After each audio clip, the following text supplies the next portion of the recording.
And welcome back to another Raw Sport program. I am your head of sport, Josh Sim, and we're kicking off Raw Sport interviews. And as you can see, we've got Jordan. I'm hoping I'm pronouncing his last name right, Maciel, coming on. I know he'll correct me if I got it wrong there. This is we did obviously last year. We did some interviews, Raw Sport, with a fair few number of journalists. We were lucky to have obviously Nathan Ferguson formerly of West Brom, now Crystal Palace, on as well. And so, this is, I thought it'd be, again, a fun opportunity for you guys to ask any questions about the world of football journalism, or as well as talking to Jordan, who covers Bayern Munich and RB Salzburg for UEFA. Well, maybe not RB Salzburg this year for UEFA.com, but certainly Bayern Munich and as well. If you're new to our stuff, in the video description should be all our socials and where you can find all our content. I hope you guys enjoy this. So without further ado, I'll bring on Jordan right now. Jordan, it's great. I guess you and I, we talked a bit on Twitter and stuff, so it's great to kind of meet face to face. Yeah, hi Josh. Face to face in 2020 is basically on a live stream, on a Zoom call. This is as close as we're going to get. The pronunciation was fine, by the way. You got that. Oh, right. I'm so glad. That's like interview 101. So I guess, if people, and we put it on our description, but if people don't know, obviously you are a graduate of Warwick University, and obviously all of the rest of us are pretty much studying there at the moment, whether it's our first, second or third year. So do you have any fond memories of being at Warwick? Is there anything that kind of sticks out as something memorable? Yeah, I graduated in 2014. I did a 4-year course with a year in Germany in the middle. University was a great time. I know it sounds cliche, but it really is probably the best time of your life. You get your freedom from your parents for the first time. You move away. I really enjoyed living on the campus. That was something that I was quite keen on when I was looking at university. And if I was to say the thing I miss most about being at Warwick is how much football I played. I think every day I was down at the target pitches playing 11-a-side or 5-a-side in between lectures. And that level of freedom and activity is not something you're able to sustain when you move into the working life, I'm afraid. But obviously freshers was good fun. There's lots to do. My course was really enjoyable. I studied German and English literature, and it was just a really good time in my life, and opened up a lot of doors for me, not just with work, but just in general. You meet a lot of people, contacts, and it was a good experience to leave home and then go to Germany. And here I am now, 10 years later, doing what was for a long time my dream job, and now it's a job. Yeah. What do you remember what accommodation you were in first year on campus? I was Westwood. Cool. I was on the edge of campus, on the outskirts.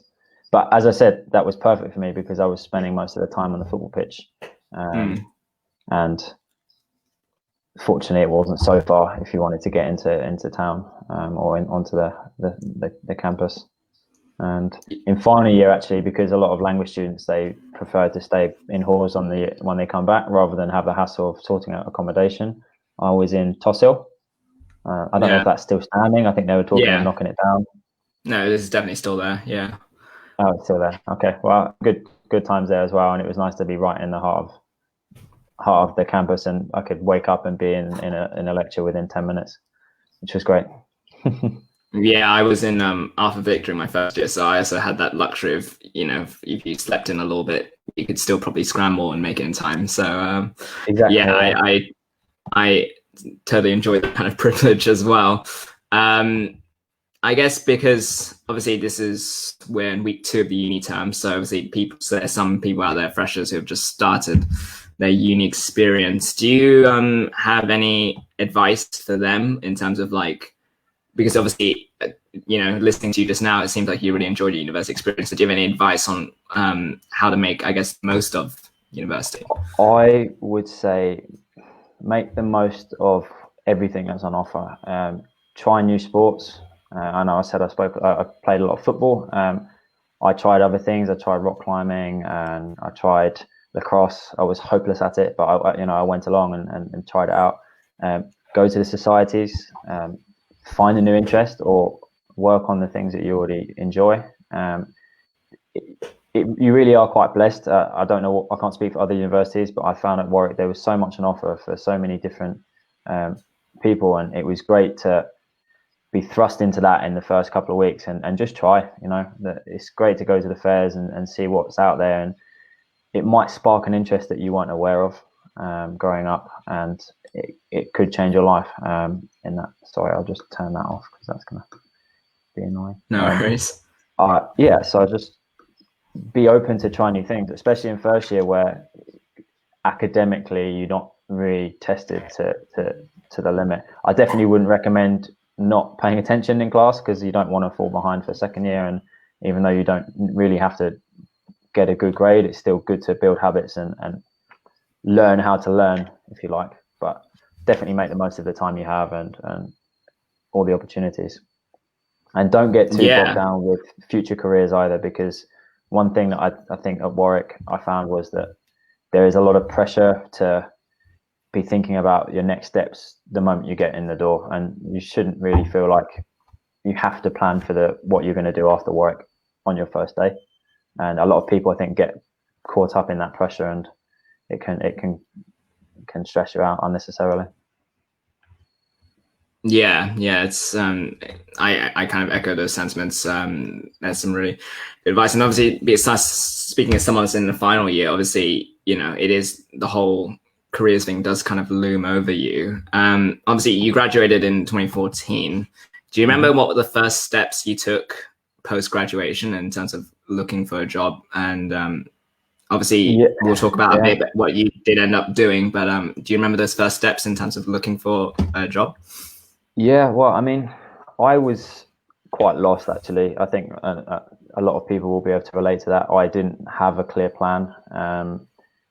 Final year is stressful enough, just working through your exams and your dissertations and trying to get through and get your grades.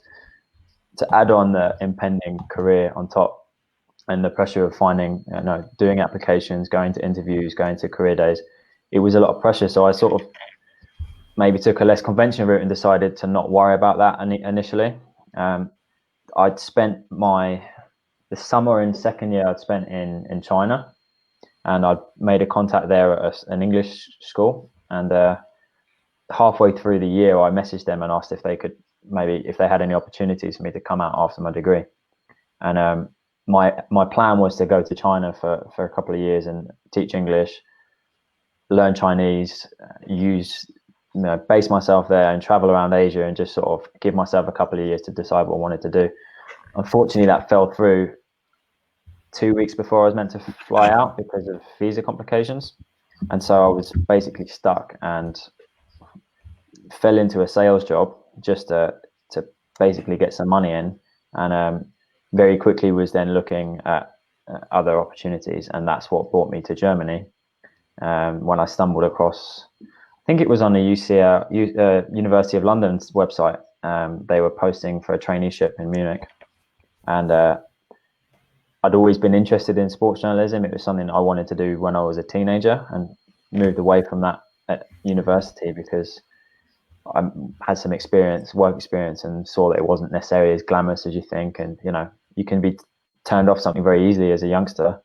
But I saw the traineeship and thought I ticked the boxes, and I applied and I ended up here. So I guess you could call the initial disappointment of the China experience a turn of fate that has definitely worked in my favor. And so 6 months after graduating, I came out here. Yeah, one thing I'm kind of struck by, obviously the China trip didn't obviously work out and you ended up in Munich. Was it always a goal of yours to go overseas for work, or was it that something that was that a coincidence that kind of it just came out like that? It was definitely something that I was open to and I wanted to do because I had such a great time on my year abroad. I spent 11 months in Cologne teaching English and made a lot of friends there. I've really sort of improved my language skills, probably not enough as I should have, but it was something that really stuck with me, and I was desperate to have that experience again. I really liked the challenge of throwing myself into the deep end somewhere new. And back then, the early days of Brexit were starting to creep in, but there was already I had a personal feeling that the UK wasn't really somewhere I wanted to live long term. So I was looking abroad. I was looking at Germany specifically because I had lived there already, and I knew that I could navigate my way around the system. And yeah, it worked out. And who knows what would have happened if I didn't get this job? But fortunately, I did, and I'm very comfortable, very happy here. Yeah, and just before we touch upon, obviously you work for an MNC Sports, Munich-based sports agency. Before we touch on that, I just wanted to ask, what is it like living in Munich? Like, in Germany as well? For most of us, we haven't obviously got to experience that. So what has that experience been like? And I'm sure it's something you would recommend to anyone looking to make a similar move. The city itself is beautiful. It's a really nice old city in the heart of Bavaria, and you're only an hour away from the Bavarian Alps. So in the summer, it's really nice to go down and explore the nature, and the beer garden season is always fun. It's a very international city because they have a lot of engineering and IT here, and it's just you have a very good quality of life here, I feel, and rent can be quite expensive, but the cost of living otherwise is quite affordable. And yeah, I studied German at school, and university, so I was always fond of the German way of life, the German language, and I do feel very at home here. As far as recommending it, I would always recommend trying something abroad, whether it's Germany, Spain, Italy, Asia, America. Have a go, because the UK is a very small place, and a lot of people spend most of their lives in a very small part of it. And I think it's one of the most enriching experiences you can have is to go and live in another country, and if possible, learn the language, learn about the local customs and traditions, and try something different. And the good thing is, if it doesn't work out, you've always got home. You can always go back to the UK. It might be a bit more difficult now, unfortunately, but I don't think the door is closed completely. Yeah, and I know we have a question in the comments section. I'll get to it when we talk about your career, but just a quick reminder to everyone: you can send in any questions you've got for Jordan, whether it's life after Warwick, whether it's, obviously we'll touch upon your jobs in just a sec, and obviously later on we'll talk about Bayern Munich as well if you've got any questions on them, and wonder how did they lose to Hoffenheim 4-1, which is it's an anomaly when you look at it on paper, but I'm sure there's people, I guess, like you who have watched, I guess you'd have seen the high back line. We'll touch upon that in a bit, but you obviously you moved to you took on that job at MNC Sports, I said, Munich based sports agency. You talked about how sports journalism was something that you had you flirted with the idea of maybe before, and then kind of didn't come back to it. So what was it about this opportunity that stood out to you? Was it because of, we talk about you always wanted to try something in another country, and obviously you played football at uni rather. Was it kind of just like the perfect match in terms of ticking off all those kind of aspirations for you? Definitely. I think I remember looking at the job spec and just saying to my girlfriend at the time, it seems too good to be true almost. When I was working in sales, I really liked the company, I really liked the people, but I was very quickly realized that I wasn't using my strengths. I'm an art student, so I like to write, I like to read, and football is sort of a huge part of my life. I play football. I ran a few teams at Warwick. I ran a lot of society teams. I ran the languages team, and I always had this idea in the back of my head. One day I would want to be a sports journalist. Henry Winter, I grew up reading Henry Winter articles in 442 in the Telegraph and thinking that's me. One day I want to do that.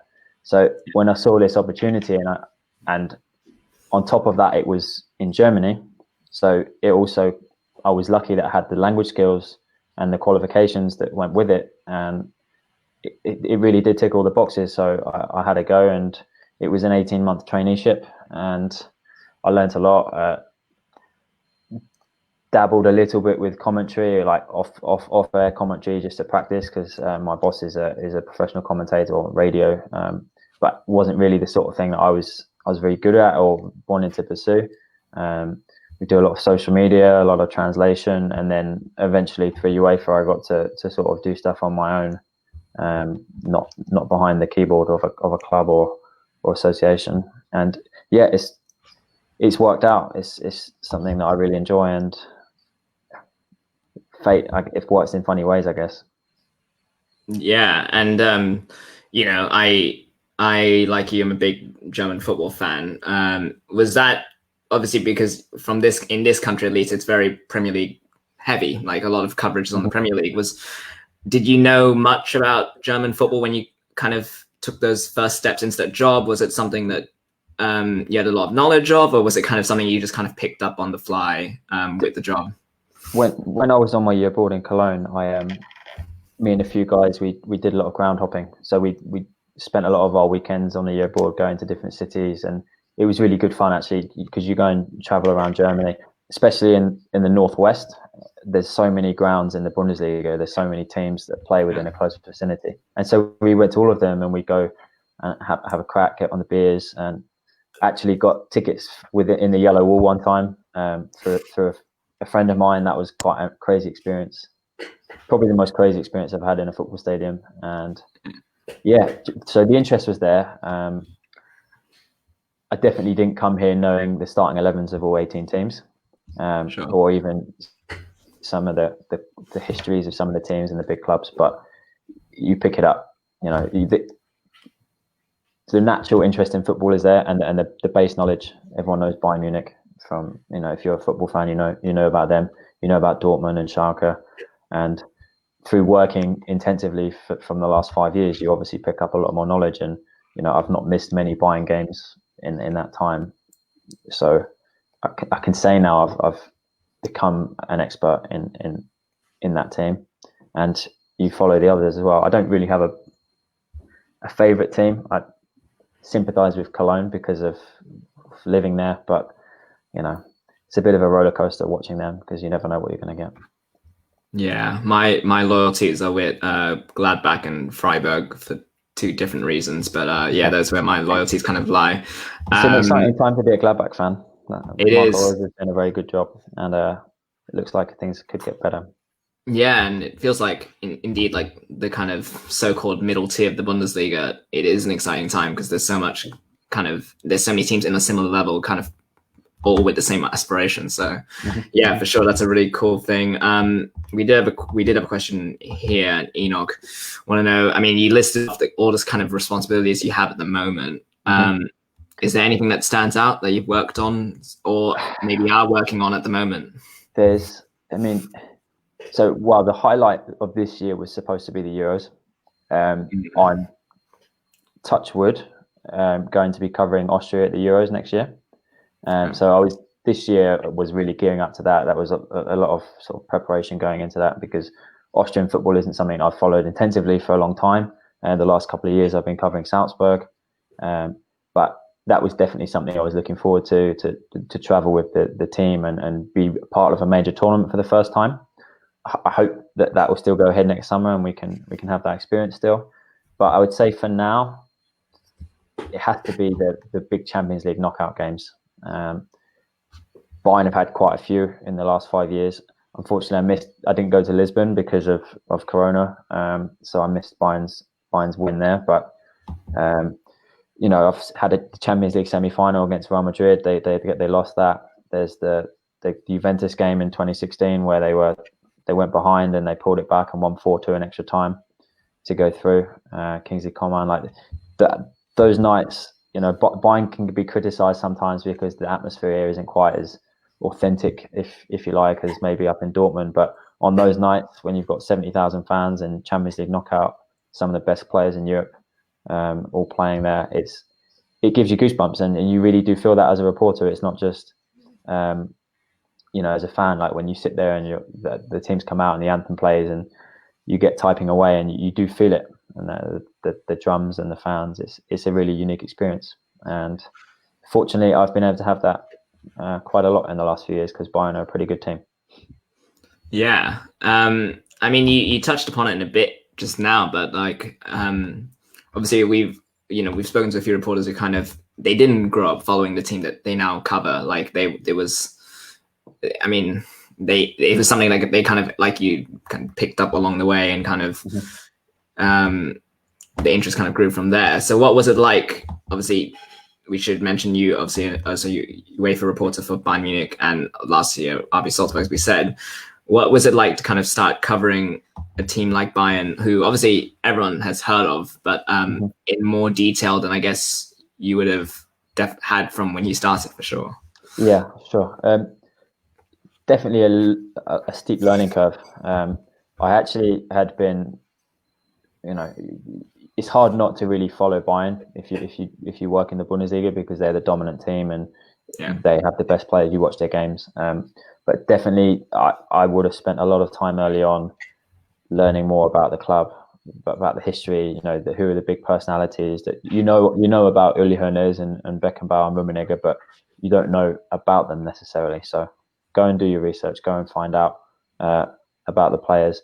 The hardest thing for me actually was preparing to face other teams. The first game I ever did was against Dinamo Zagreb, and I think I knew one player in that team. So on top of making sure I was not embarrassing myself on the Bayern side, I also had to at least have some knowledge about Dinamo Zagreb. So this process of preparing for a game, which has gotten a lot easier over the years, that was definitely a steep learning curve, but also one that it's pretty dynamic. No one's expecting you to know everything on the first day, and you pick it up over the years. That's something I would definitely harder if you take a smaller team like Salzburg, for example. When I started doing Salzburg, and the first game I did for them was Europa League quarterfinal or last 16, I think, against Napoli, and it was the first time I'd been down to Salzburg for a game, and hadn't really watched too much of them in the past, just some highlights of players, because obviously their academy is very famous of developing great players. But yeah, by that point I'd done a lot of buying games. I was experienced. I knew what I was doing for the job, so I knew how to prepare and how to fast track my way, if you like. Yeah, and I mean, you speak about those challenges early on. What challenges remain now that you've had certainly a few years under the belt? Is there anything that poses a big challenge now? Or is it is there or are there challenges that now are sort of routine in terms of how you finish them off? Definitely. The one of the biggest challenges is always being punctual on the whistle. Sometimes you have to prepare for different eventualities, and it's often the case that if it's an intense game and it's quite tight, you might find yourself not watching a lot of the game because you're trying to prepare your full-time copy, and you've got to prepare for different scenarios, and sometimes that can be quite stressful if you've got goals flying in and you have to completely do a rewrite because they've got the away goal that takes them through, and actually you're expecting them to go out and stuff like that. Another thing is interviews, being prepared for an interview that can happen very quickly. Sometimes your interview partner won't always be as cooperative, or they might be stressed out because they've had to wait so long. They've already been to Sky, and they've been to BT and the other broadcasters, and they come to you for the third or fourth, and they're already wanting to leave. So it's making sure you can sort of read the mood and judge the personality and ask the right questions. But these are all things that you really do get thrown in the deep end. Never really had any proper media training, but you learn very quickly, and you observe how other people definitely become a lot more analytical when you look at other people working and how they do it, and tips and tricks, and take it from there. Yeah. Yeah, I remember one of my first match reports for another site. I think Ronaldo it was last year. He was at Juventus and he got a 97th minute penalty, and it kind of everything I'd written kind of had to be rewritten in the space of 10 minutes. So I definitely have experienced that kind of pain, if you like. So I guess, I mean, obviously with working with UEFA, I mean, obviously to someone who obviously knows the stature of UEFA as an institution and all that, it sounds quite, it sounds exciting for sure. Is there any, for that, during your experiences working with them, has there been anything that's kind of surprised you? Has there been anything that's been kind of that you've enjoyed in particular? What has that been like? What's it been like? It's definitely a great job. It's not quite your usual. It's not what you would imagine to be like a typical newspaper journalist role. I don't really write a 500-word match report on the whistle that I have to send off and it gets printed. It's more of a second screen experience that we try and provide, because UEFA obviously as the tournament hosts want to give fans the best experience. That's their goal. And so they have a match page with all sorts of data going into it. During the game, there'll be a live ticker, there'll be live stats, there'll be highlights and interviews and articles that have been written before. And what we do as on the ground reporters is try and provide the on the ground experience. What's going on in Munich? What's going on in Salzburg? Where are the fans right now? What's the mood like? How's Hansi Flick reacting to that goal? What subs are warming up? So it's different to what you maybe expect from a traditional reporter, and I like that, because I get the feeling that people maybe take more of an interest in that because it's different to your usual maybe cliche copy that we will have to write sometimes. The classics. So that's definitely something fun. Challenge might be, sometimes it can be quite an intense schedule, and especially this year we've got 3 weeks in a row, and if you're working Tuesday, Thursday, then you're not getting a lot of rest, because it tends to be quite a full on day and evening, especially if there's travel involved as well. So staying focused and healthy and balancing a normal life as well is a bit of a challenge. But at the same time, there are only so many Champions League games in a year, so you do kind of live for those match weeks and accept that and make the most of it. Yeah. We will talk about the Champions League in a bit, because obviously Bayern have a very interesting group, an interesting path towards defending that title. You might have mentioned this earlier, but I can't remember. But is there a memorable game that stands out from that you've covered in your professional career so far that stands out to you? Just maybe as a fan, maybe as a journalist. Is there any that kind of stand out? I remember the Bayern Real Madrid semi-final in 2018. Was it 2018? No, that was the year Liverpool knocked them out. Or was it? It might be the year before. Might be 2017. They played really well, Bayern. They went to the Bernabeu. They needed to win, and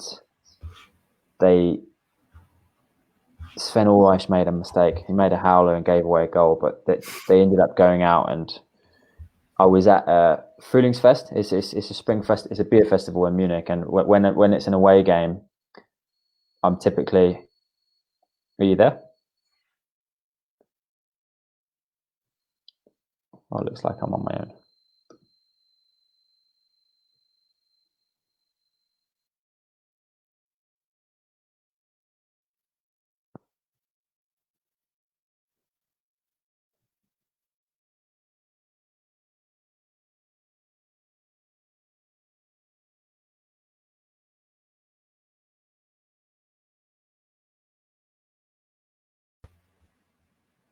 There we go.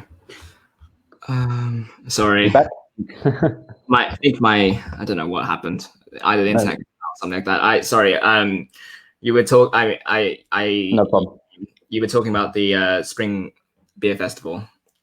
So it's like Oktoberfest, but it's sort of a light version. It's very small. There's only a couple of beer tents, and they have a public viewing there. So I'd go to the public viewing, and I would be basically doing my job from there. So I had my laptop, I had my iPad and my phone, and I was just sort of working in those conditions. And it was such a great buzz because Bayern were looking like they were going to get to the final, and it didn't happen.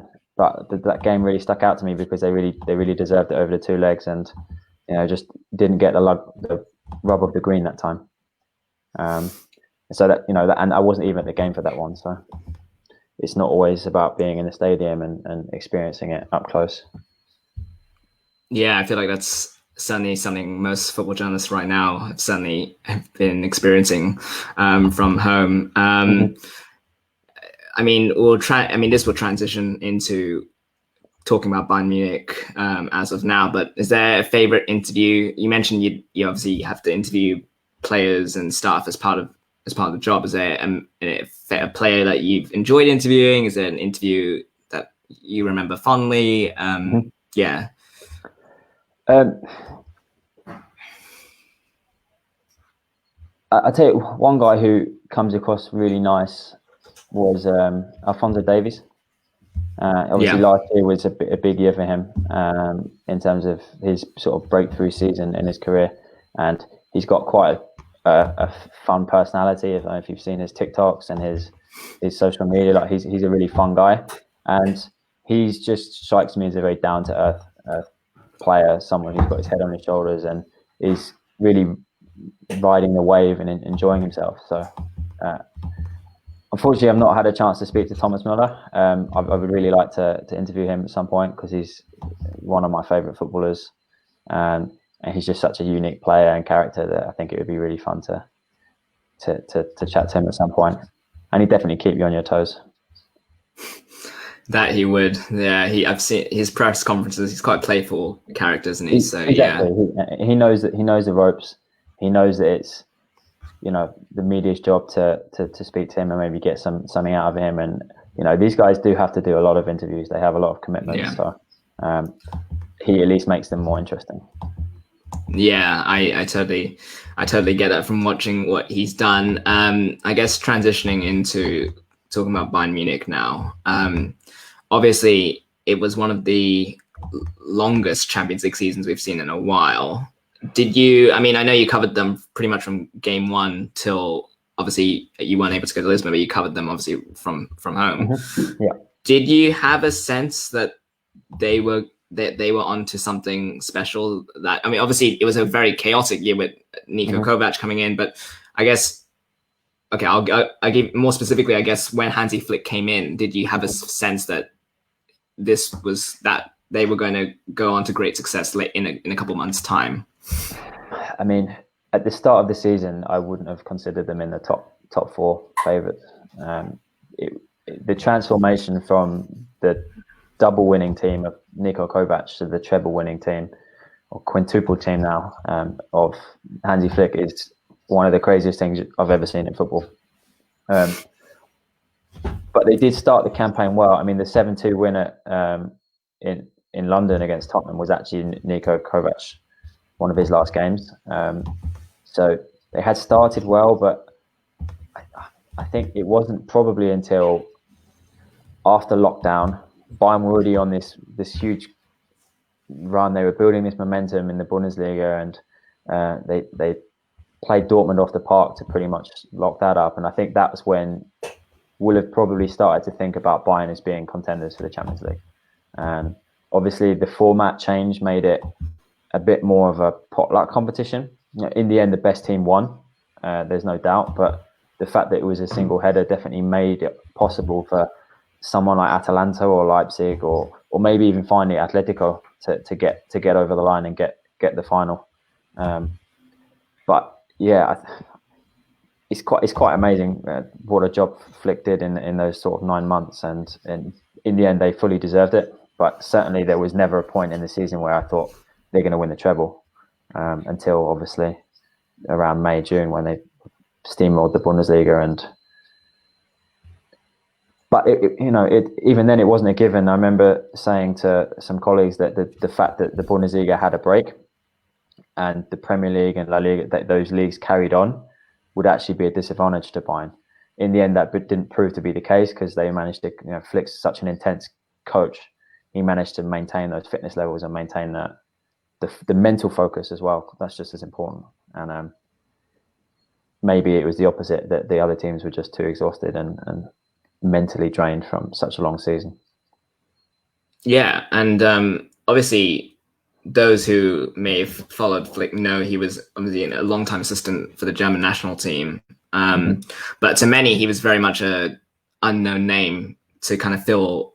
Bayern Munich is obviously the biggest managerial job in Germany for sure. So having watched him for, I guess, what would have been nearly a year, I guess, or close to it, are there traits, or is there anything that you can kind of pick out as his style of management that like stand out? Is there anything that you can pick out? Maybe it's tactical, maybe it's his man management. Is there anything that kind of sticks out to him as that's a Hansi Flick side? I mean, you've sort of said it yourself, but one of the biggest things that set Flick apart from Kovac and from other managers is his man management. When he came in, Thomas Muller was considering leaving Bayern. He hadn't had a good time under Kovac. He was a bench player. He'd lost his sort of key player status. There was a picture of Javi Martinez crying his eyes out on the bench after a game, before a game, because he'd been left out again by Kovac, and there was, without really any explanation. Flick came in and basically put his arm around everyone and said, "I'm your coach. I'm here for you, and I'm going to help us get through this bad period." And that, when you look at the season that Thomas Muller delivered after that, it quite clearly worked. And Javi Martinez scored the winner in the Super Cup the other day, and he didn't really play that much more under Flick than he did under Kovac, but you could see that he was happier. The mood in the club had definitely lifted, and that isn't just the human touch, that's also the tactical element of Flick. Is definitely a more progressive manager than Kovac, who was a bit more conservative and didn't really approach games how you would expect Bayern to approach. Case in point being the Liverpool games 2 seasons ago, still last season, the year before.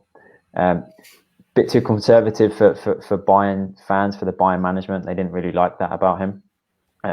Flick came in and his attitude was we defend from the front, this modern pressing style that we see from other managers, and we've seen it be successful across Europe. And he got the team really fit. The pictures that you see of Goretzka going around, Robert Lewandowski, even Coutinho put on a lot of weight. They really worked hard during the lockdown period, and they certainly didn't slack off there. And they came back a lot fitter and stronger than everyone else, and that really helped them capitalize on that final straight. And they play with such an intensity that they didn't have under Kovac. So, yeah, I would say those things that he's not a complicated guy. He's not come in with this revolutionary idea of playing football. But focus on fitness, focus on hard work, and adding a human touch that was perhaps missing. It's not rocket science, but obviously it's a lot harder to implement than you would imagine, because not everyone can do it. That's the reality of the sport. Only one team can dominate like that every year, and even that doesn't happen very often. Yeah, and one of obviously the sticking features, I guess, when watching them in Lisbon in particular, was the high back line that they play. Now that obviously, and they're not the only ones who have been caught out with it this season. We've seen obviously Liverpool, even last night, the German national team against Switzerland were heavily caught out by it. Not to say, obviously they are a very good team, but are you surprised that maybe some teams in the Bundesliga, and potentially, we'll talk about the Champions League group in a bit, but maybe teams will be able to catch them out from that? And do you ever see them changing that method, or is that a Hansi Flick staple that you think will just remain throughout? It's definitely a weakness, and it's definitely something that was heavily exposed against Hoffenheim. It's not the first time they've been caught out, but they've got Manuel Neuer in goal, and they've got Alphonso Davies at left back, and they've got David Alaba in the middle, who have both got the pace to get back. And if you look back to the games in Lisbon, there were moments at 0-0 or 1-1 where Leon broke through 1-1, 1-on-1, where Barcelona had an opportunity, and Neuer saved them, or Davies got back. And even at Chelsea, he did that. Davies against Haaland, he did it. So definitely, and with players like Boateng, who is as good as he is and as good as it's been to see him still fighting for a place in the team, he doesn't have the pace anymore. It does seem to be like a high risk strategy, but it worked. It paid off last season. I think now that it's been exposed as heavily as it was against Hoffenheim, you would definitely see some teams do it. But the attitude at Bayern is we can score 5 or 6. So if they concede 1 goal, they'll go and score 3 or 4. Every now and then it might lead to a situation like Hoffenheim where all the shots that Hoffenheim have go in, and at the other end it's just not working. Lewandowski just is having one of those days. Gnabry and Müller are struggling, and it will happen. I think the biggest issue will be for them this year is maintaining the intensity, the high level of their press with so many games. I think they've got 25 games or something before Christmas, which is an intense schedule. They signed a lot of players on deadline day. Choupo-Moting, everyone's sort of laughing at that signing. It's not terrible. If it gives Lewandowski a break every now and then, something that he's not really had. There was a stat that went round recently. Lewandowski didn't start a Bundesliga game for the first time in over 2 years, which is crazy. When he's your best player, you need to protect him because he's on the wrong side of 30 and he won't be able to sustain that level forever. So having someone like Choupo-Moting who'll be happy to sit on the bench and get his moments when he can, be part of a winning team, is a good signing. Sarr is a good option at right back as a backup for Pavard. It allows Flick to keep Kimmich in the midfield, which is where he wants Kimmich to play and where he sees Kimmich as his best position.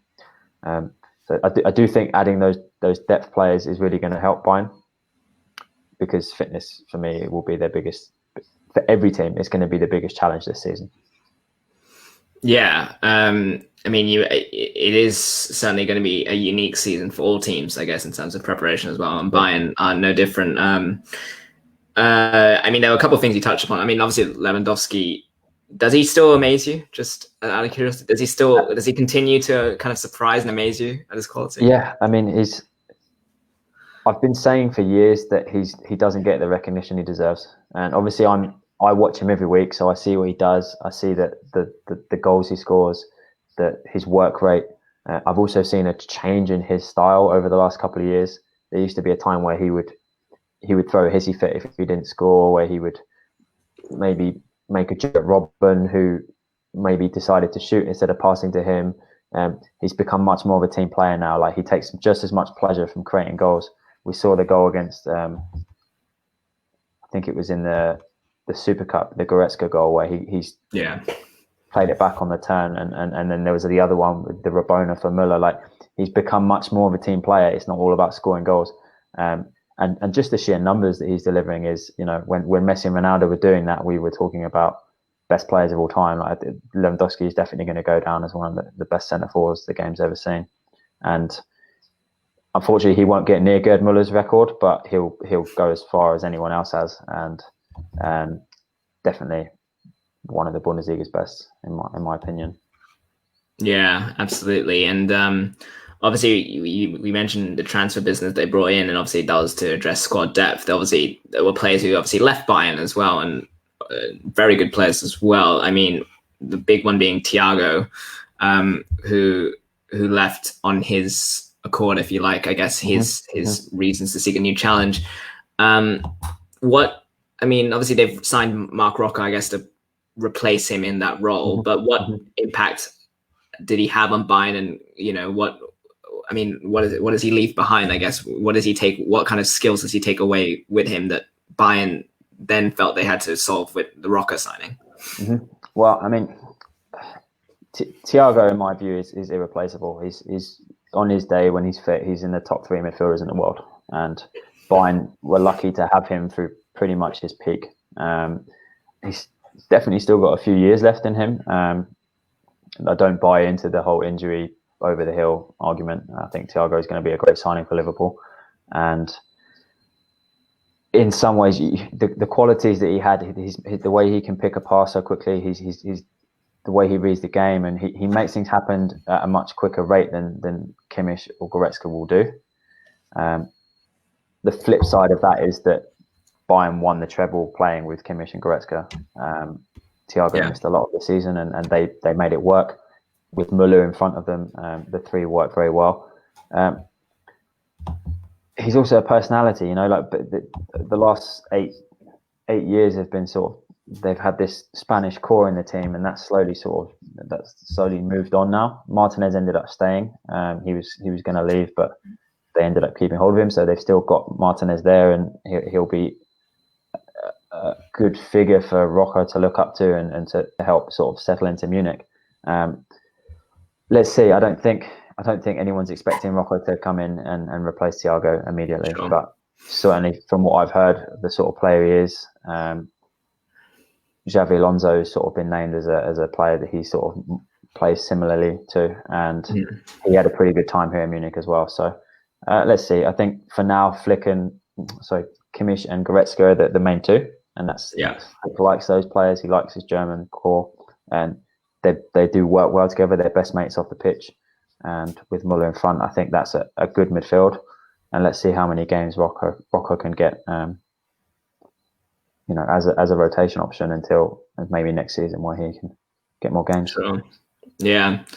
And I mean, he was obviously a very low price tag, but he's kind of one of those players that statistically he does very well. It certainly did in La Liga, so it'll be very interesting to see what he does. Obviously, we'll talk about. I've got the groups kind of up, and obviously Bayern in Group A with RB Salzburg, who I do have a question about in a bit. But what was your reaction to seeing that group? Because on paper, certainly Atletico is a tough one. A trip to Moscow is never really ideal, and obviously RB Salzburg are a very exciting team, as Liverpool found out last year. So, what did you make of this Group A, and Bayern, and maybe even Bayern's chances of defending their title? Okay, so I mean, from Salzburg's group, from a Salzburg perspective, the day before the draw, I was in Salzburg and I was talking to Jesse Marsch after the game, and I said to him, "What are you hoping for?" And he said, "We want the easiest draw possible," because obviously they want a chance of getting through. You could argue that's one of the hardest draws they could have got. As last year, they got the reigning champions. They had Liverpool last year. Atletico, also a very, very difficult side. Will be a good test for Salzburg's, attacking philosophy that they're very proud of, that they like to go for games. It will be good to see Jesse Marsch try and tactically outdo Simeone. It's going to be a fascinating tie. Lok Moscow, a bit of an unknown team. I think Salzburg will be looking at that, thinking, right, we should be at least aiming for third place, and try and get the Europa League spot. But as you said, a trip to Russia, especially in winter, is never easy. Bayern found that out a few years ago when they went to Rostov and they lost 1-0. I think they were qualified at that point, but still, it's not an easy place to go to. From Bayern's perspective, I think they'll look at the Atletico tie and say it's difficult. They've played them a couple of times in recent years. They've come up against Simeone. They lost in the semis in 2016, and I think the year after they beat them in the group and came top of the group. But when as the reigning champions, you will back yourself to get out the group and defend your title. I think the Salzburg game is very interesting, especially as we were talking about the high line. Like Salzburg will look to exploit that. They've got a lot of pace in attack, and they're a team that likes to sit back and break quickly, and that could be something that will hurt Salzburg. That will hurt Bayern. On the flip side, they can be a little bit too naive defensively, so we might see quite a high-scoring couple of games there, because Bayern, as we've already touched on, are very dangerous in front of goal. And if you give Gnabry, Lewandowski, Müller, Sané, and co the time and space, then they will punish you. And yeah, so I think it's a fascinating group. I do think Bayern and Atletico will go through. And in terms of who's going to win the tournament, it's very hard. It's very hard to say. Obviously, on paper, Bayern are the favourites. But this crazy season that we've got ahead of us, we've got all the fixtures that are going to need to be played. I do think it will come down to who can manage that schedule best. Liverpool and Man City will be up there again. I think Liverpool being out of the League Cup will help them already, because that's one less competition to worry about. And they'll want to do better than they did last year going out to Atletico. And Barcelona, Real Madrid perhaps aren't quite as hotly tipped as they would be in previous years, but you never know with those two. And obviously PSG, they got a taste for the final last year, and it may well be Mbappe and Neymar's last season, so they'll also want to try and go one better. I wouldn't like to pick a team. I would say it's very open, and that makes it quite exciting. I think. Yeah, it does feel kind of wide open. Like there's multiple contenders you could definitely put in the hat to win the tournament.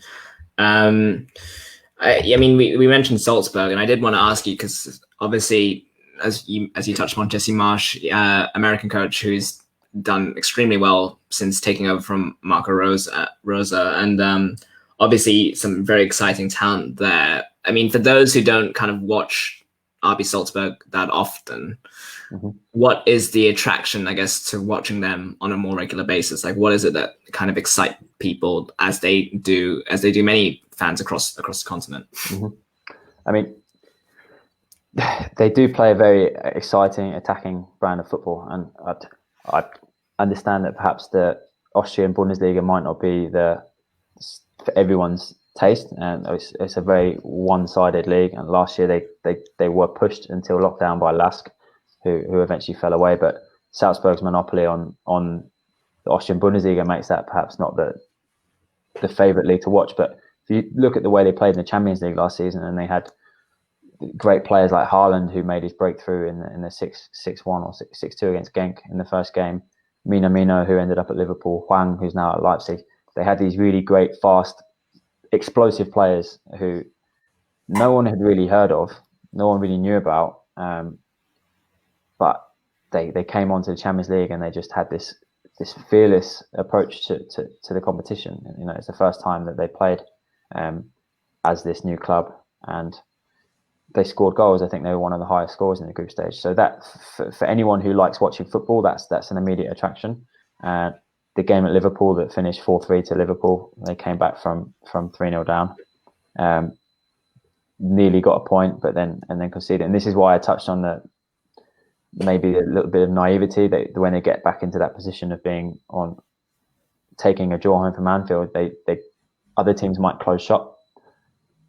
They went for the winner. They went for it because they had this momentum. You know, Haaland had scored the equaliser. It was an incredible moment.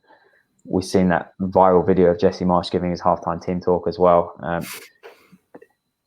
I don't think we'll see anything different from them this year. I think they'll definitely try and do better, and I think they'll definitely try and learn from that experience. But the fearlessness that they approach this competition with is definitely something that I think makes them exciting.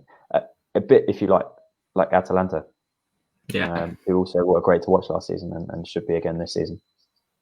Yeah, absolutely. And I guess it's hard to pick one player, I guess, from Bayern and Salzburg to keep an eye out on. But that's sort of the question I was going to ask you. I'll give you some time, I guess. Obviously, we know about Bayern. Bayern are a weird mix in a way, in that they have bags of experience, but also bags of young talent also coming through, and they've been able to kind of marry up that approach. I think few teams are able to do that, and they're certainly one of them. And obviously, Salzburg have a lot of young, exciting talent, and that's kind of what they've built their reputation on. So, if you had to, and I know picking one is from each team it's a challenge, but if you had to pick a youngster on either side to kind of keep an eye out on, who could probably have a breakout campaign this season, who would they be?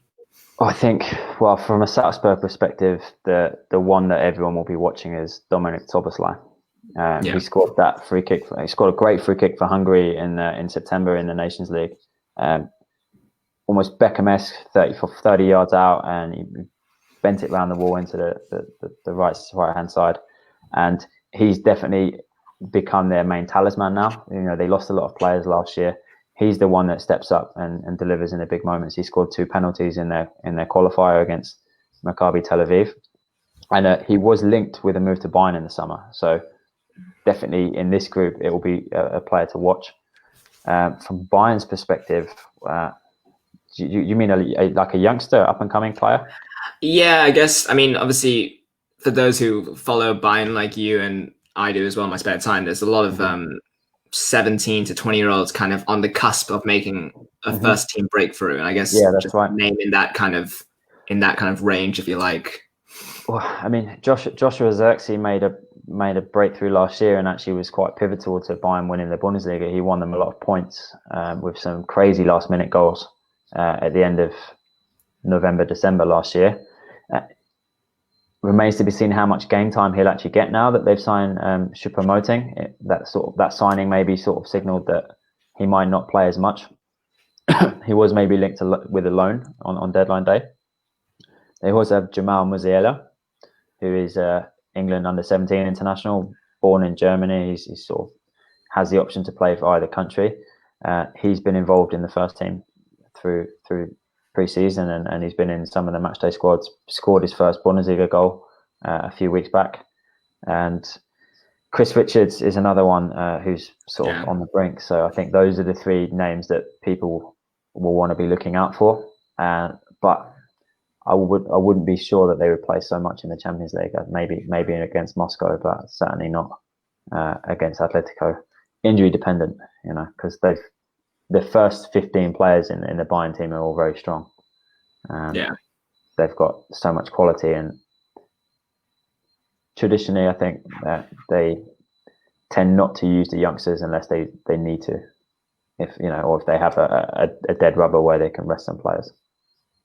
Yeah, no, it does say a lot that they, kept those 3 and didn't opt to send them out on loan, because I'm sure there'd have been a lot of suitors for. They couldn't really afford to. The last day of the season, it's not very like Bayern as well to go and sign 4 players on deadline day. That's a very un-Bayern thing to do.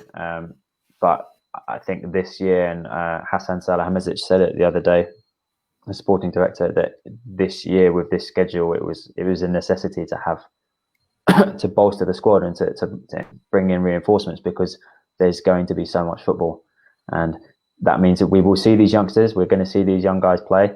How Flick chooses to do that rotation and how he chooses to do that, we'll see. But he doesn't like to rotate. That's not something that he did a lot of after lockdown. He very much had his starting 11, and became very easy to predict what Bayern team would be playing.